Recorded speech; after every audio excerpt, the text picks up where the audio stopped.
Hello everyone and welcome to a wonderful game from day 2 of the Freestyle Chess Grand Slam tournament in Las Vegas. This is game 3 of the match Hikaru Nakamura versus Levon Aronian. I could have chosen any other game and a lot of you will be, why have you not chosen this one?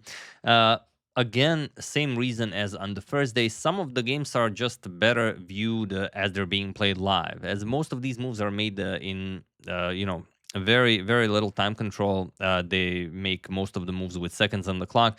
It's just better to watch it live than to actually analyze the game. So this is one of the few games that I thought would be interesting to show. And it's from a very, very important match, as Levon has already eliminated Magnus Carlsen. Now he faces Hikaru Nakamura, who had the best first day. He was the only one with 6.5 points. I thought in terms of strength, this is the way to go. But we're going to discuss everything that happened in the other matches as well. After we check out this one. So the match started, first they had 2 longer rapid games. Hikaru won game 1.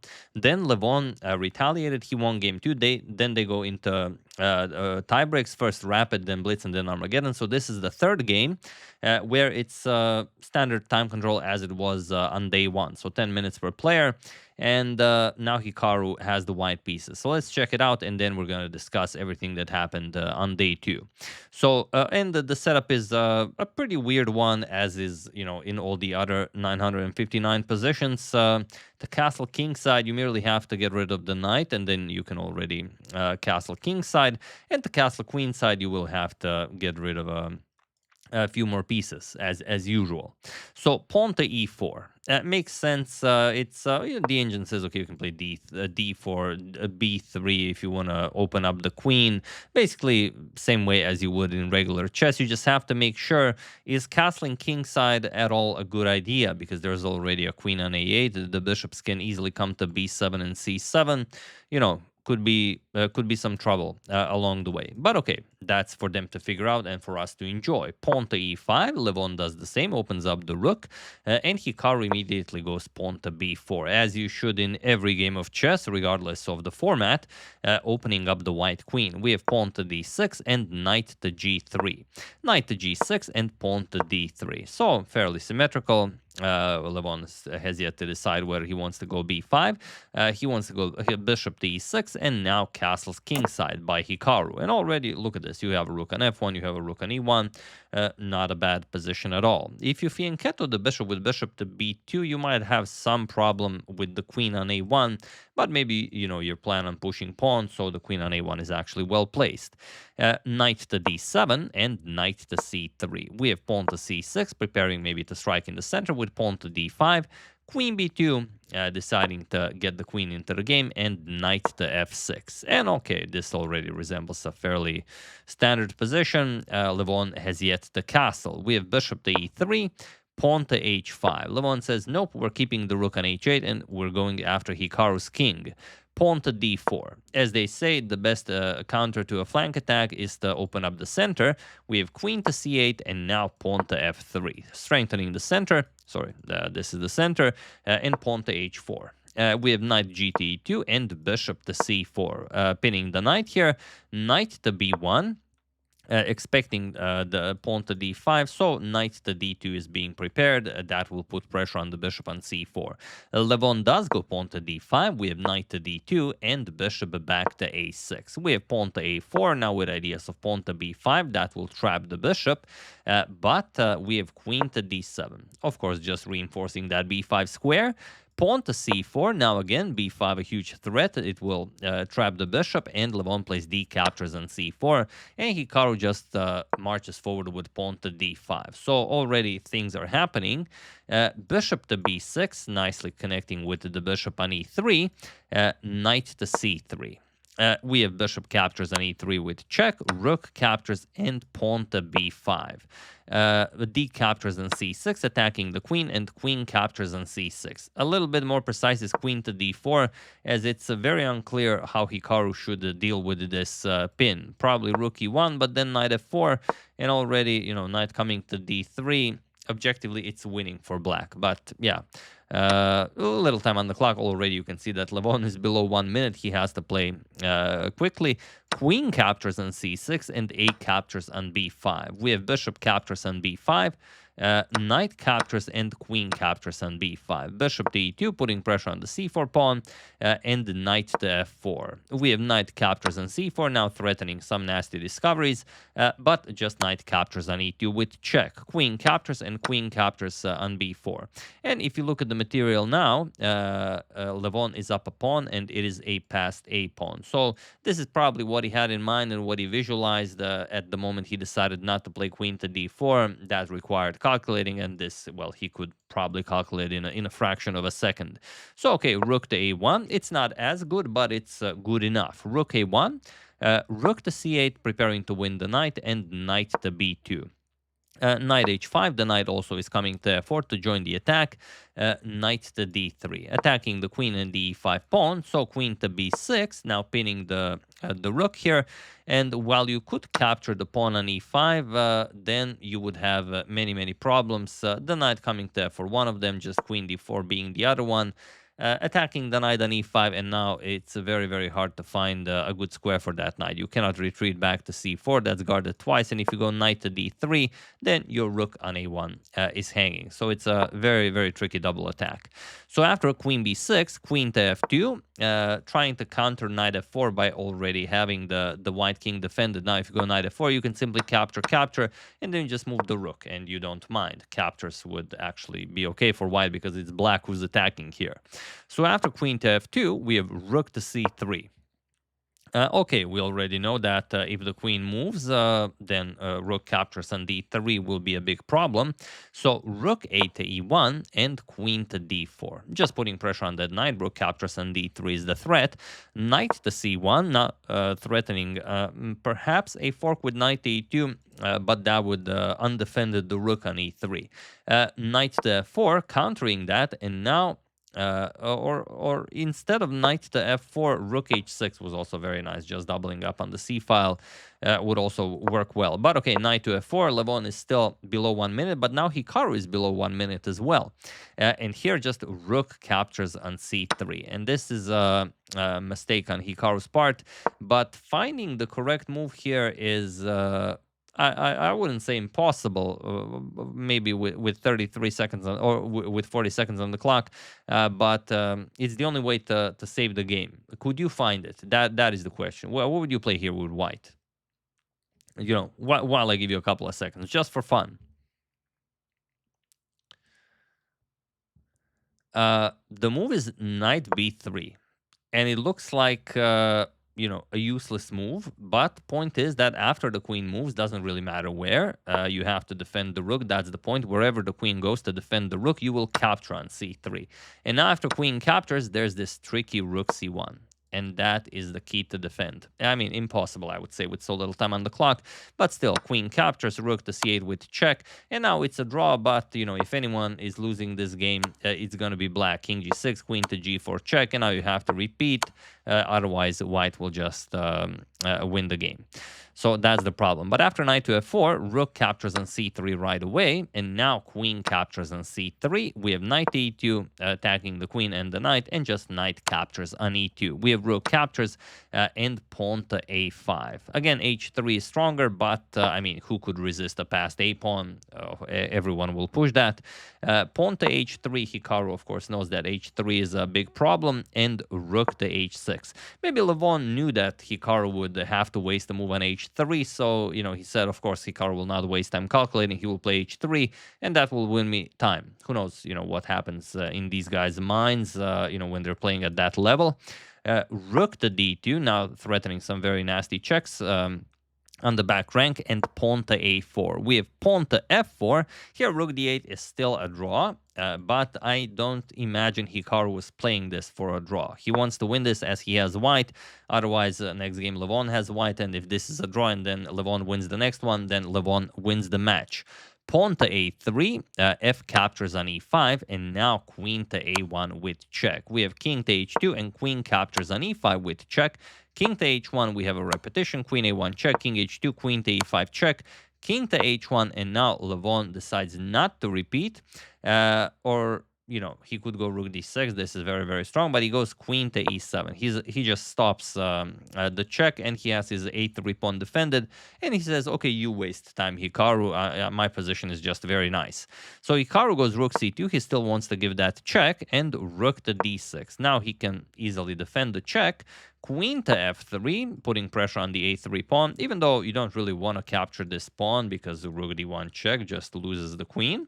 So after queen f3, we have rook back to d8, stopping any checks, and rook to a2. Now preparing to win the a3 pawn, rook to a8, defending, and pawn to e5.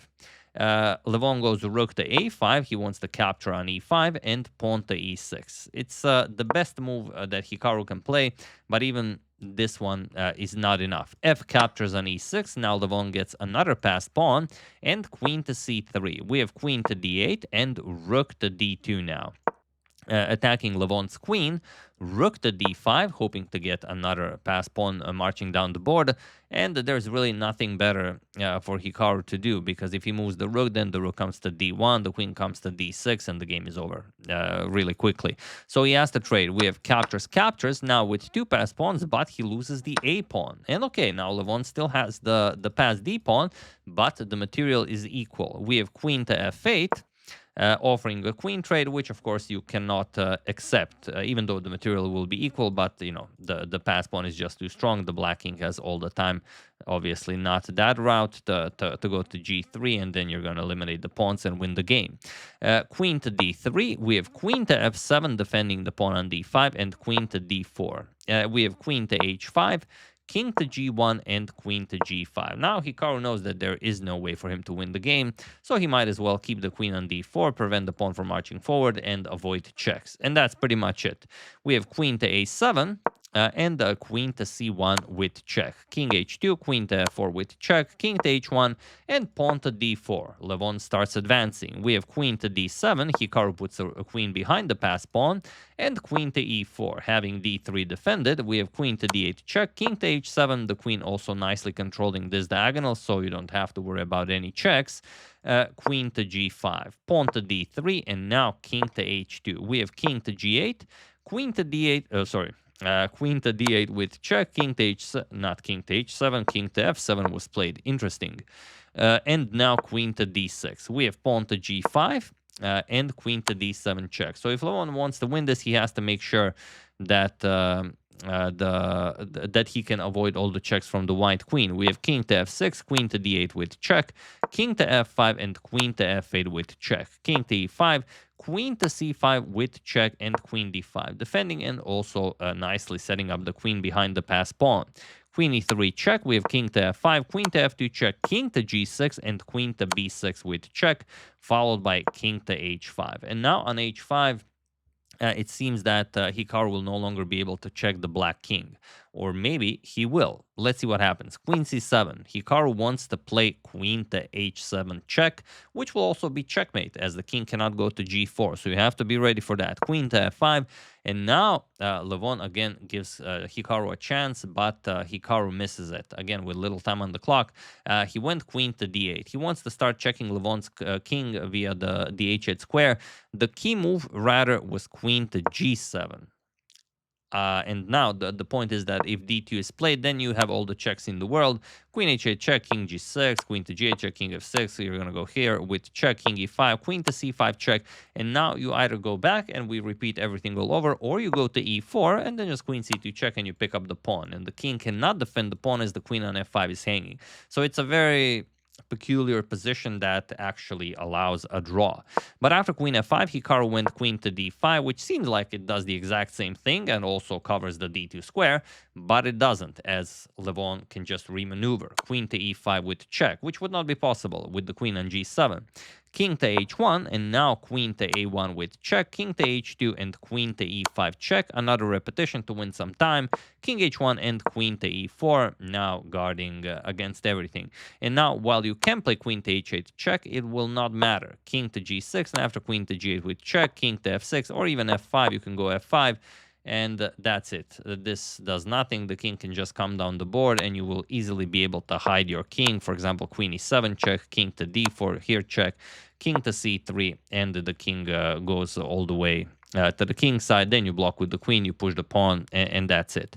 So after queen e4, king to h2 was played, queen to f4 check, king to h1, and finally pawn to d2, allowing Hikaru some checks, but Hikaru knows in an instant that they do not work. He goes queen to d3, and not much to be done here. We have king to h6, queen to e2 guarding the square, but it is pretty elementary how to win this. You basically need to prepare the pawn push, so you will do that with queen to d6, and then the white queen will have no other choice than to go on d1 to block the pawn, and then you will put a queen on c3 or on e3, and then go queen c1 or queen e1, and that's it. That's all there is to it.